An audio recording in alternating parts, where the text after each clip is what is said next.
வணக்கம். நாம் பார்ப்பது மீனராசிக்கு இந்த பரப வருடம் 2026 பலன் எப்படி இருக்கும் என்று பார்க்கலாம். மீனராசி அன்பர்களுக்கு இந்த பரப வருடம் ரொம்ப சிறப்பான வருடமாகவே இருக்கும். இந்த வருடத்தில் உங்கள் ராசிநாதன் குரு பகவான் 5ஆம் இடத்தில் ஜூன் 1ஆம் தேதி வந்து உச்சம் பெறப் போகிறார். அதுவரை மீனராசிக்காரர்கள் ஜென்மச்சனியின் பாதிப்பில் ஜென்மச்சனியின் தாக்கம் கொஞ்சம் அதிகமாக இருக்கும். ஜூன் 1ஆம் தேதிக்கு மேல் உங்களுடைய 7 சனியின் பாதிப்பு உங்களுக்கு ரொம்பவே பாதிப்பை கம்மி பண்ணிக்குவார். உங்கள் ராசிநாதன் குரு பகவான் 5ஆம் இடங்கிற பூர்வ புண்ணியத்தில் உச்சமாவதே ரொம்ப சிறப்பு.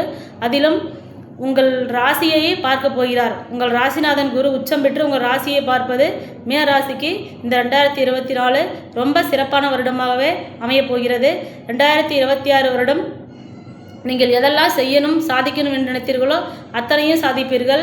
மீடியாவில் ஜொலிப்பது, பொருளாதாரத்தில் ஜொலிப்பது, தொழில் ரீதியான அடுத்த கட்டத்துக்கு போவது, திருமணமாக நண்பர்களுக்கு திருமணம், குழந்தை பாக்கியம் இல்லாத நண்பர்களுக்கு குழந்தை பாக்கியம், வேலை திட்ட நண்பர்களுக்கு வெளிநாட்டு வேலை வாய்ப்பு இதெல்லாம் சிறப்பாக கிடைக்கப் பெறுவீர். மாணவ செல்வங்கள் படிப்பில் நல்ல முன்னேற்றம் அடைந்து பெரும் மார்க் எடுக்க இந்த குரு பகவான் பயிற்சி உங்களுக்கு சிறப்பாக உதவியை கொடுப்பார். 5ஆம் இடங்கிறது குலதெய்வருள், இஷ்ட தெய்வருள், உங்களோட அறிவு புத்தி இதெல்லாம் சிறப்பாக உங்களுக்கு வேலை செய்யும். குலதெய்வருளும் இஷ்ட தெய்வருளும் உங்களுக்கு பரிபூர்ணமாக இந்த 2026 கிடைக்கப் பெறுவீர். அதேபோல் ஜென்மச்சரியின் தாக்கம் இருந்தாலும் அவ்வப்போது உங்களுக்கு தலையில், கண்ணில், காதில் பிரச்சனை வருவதற்கான வாய்ப்பையும் இந்த ஜென்மச்சனி கொடுப்பார்.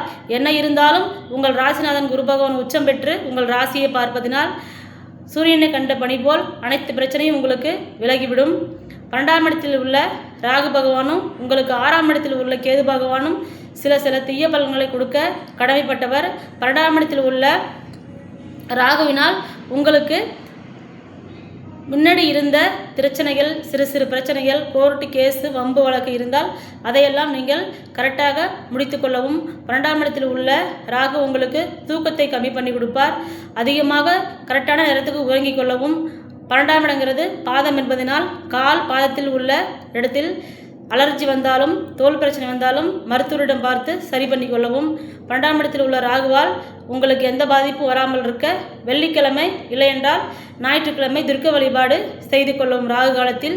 அதேபோல் ஜென்மச்சனியின் பாதிப்பினால் உங்களுக்கு சிறு தடை வருவதற்கான பாதிப்பு இருப்பதினால் திருக்கொள்ளிக்காடு பொங்கு சனி பகவானை மீனராசிக்காரர்கள் சனிக்கிழமையில் சென்று 12 கிலோ விபூதி வாங்கி சென்று 12 கிலோ விபூதியும் சனி பகவானுக்கு அபிஷேகம் செய்து அதில் 1 கிலோ விபூதியை வாங்கி கொண்டு எடுத்து வந்து வீட்டில் வைத்து கொண்டு சனிக்கிழமை காலை 6 to 7 சனி ஓரையில் குளித்துவிட்டு சனி பகவானின் திருநீரை நெற்றியிலிட்டு சனி பகவான் கோவிலுக்கு சென்று அர்ச்சனை செய்து 7 நல்லெண்ணெய் தீபம் ஏற்றி வழிபாடு செய்து வர உங்களுக்கு ஜென்மச்சனியில் ஏற்படுகின்ற பாதிப்பை நீக்கிக் கொள்ளலாம்.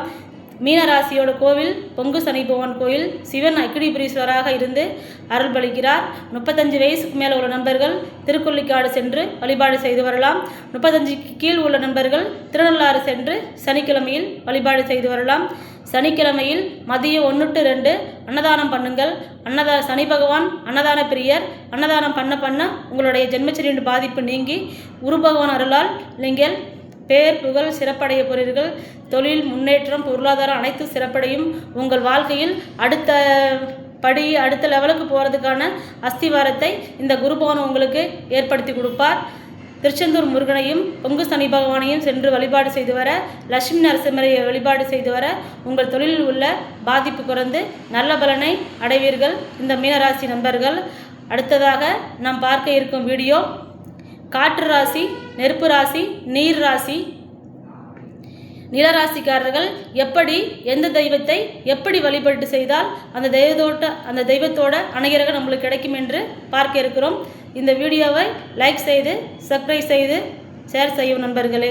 நன்றி. வாழ்க வளமுடன்.